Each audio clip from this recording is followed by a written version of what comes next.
When your mind is not where you want it to be, when you know you're stuck in that same emotional loop again, it's incredibly hard to fight your mind with the mind, because the mind is well trained.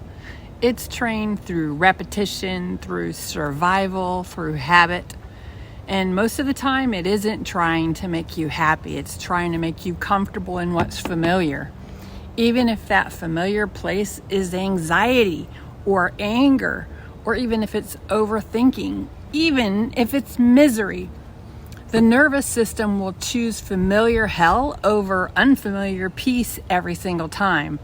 That's why just trying to think positive usually doesn't work when you're deeply dysregulated. Because once your body is in that stress chemistry, your thoughts will follow it. And here's what a lot of people don't realize. Thoughts are chemical events. Every thought you repeatedly think sends signals through the body. Fear creates a chemistry. Stress creates a chemistry. Resentment creates chemistry. And shame creates a specific chemistry. Anger, hate, constant negativity, those states don't just affect the person you direct them toward, they affect you. Because your body is producing the chemistry of those emotions inside of you first. That's one of the reasons that unresolved anger and chronic negativity becomes so damaging over time. The stress hormones, the tension, the elevated nervous system activation, your body lives inside of that environment all the time. So when people say hate destroys the person carrying it, there's truth in that statement biologically. You don't just mentally rehearse negativity, you chemically rehearse it. And if you repeat those emotional states long enough, your body begins to memorize them and look for that pattern. That's why people wake up anxious before anything even happens. The body already knows the pattern and it's looking for it. Something else a lot of people don't even realize is that they're breathing shallow almost all day long out of habit. Stress changes your breathing, but shallow breathing also increases stress. So people stay trapped in this cycle where their thoughts create tension, and the tension changes their breath, and the shallow breath signals the body there must be something wrong. So they feel stressed.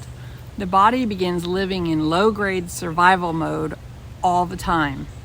That's why sometimes just taking a few deep breaths can create noticeable relief, not because breathing is magic, but because the chemistry changes when you breathe.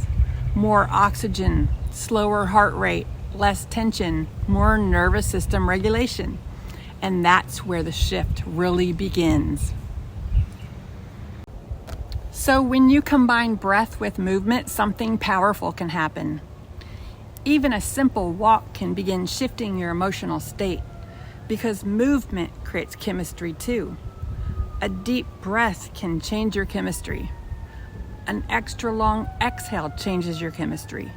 So walking changes your chemistry. Lifting weight changes your chemistry. Even being out in the sunlight changes your chemistry. Your body is not separate from your mind. It's influencing your mind every second of every day. And have you ever noticed people who exercise regularly are often more emotionally regulated? Not because their lives are perfect, not because they don't have any stress or struggles, but because movement helps regulate the chemistry of stress. Physical activity increases neurotransmitters connected to resilience, focus, motivation, and emotional stability. The body was designed to move emotion. That's why when you sit still and stress for too long, the spiral gets louder. The energy has nowhere to go. You have to get up and move. And that is why it's so important to take a breath, get outside and move. I'm not saying movement solves every problem, but I'm saying it changes your state enough to give you access to another choice. That's where the switch comes in. Not pretending everything is fine, not bypassing emotion, not becoming emotionless, but creating enough space to interpret those automatic reactions. Because when the nervous system calms, the mind becomes more flexible. And once the mind becomes more flexible, clarity can return. That's why sometimes the most important thing you can do is to breathe deeply, go outside and move your body. Because a lot of times the breakthrough isn't another thought, another great idea. It's changing the chemistry in your body and get untrapped. Your thoughts affect your body, but your body also affects your thoughts. And once you understand that, you stop trying to heal only through your head. You start training the whole system. And then you can return to calm. Remember who you are and claim your power. And go for a walk. Gypsy out.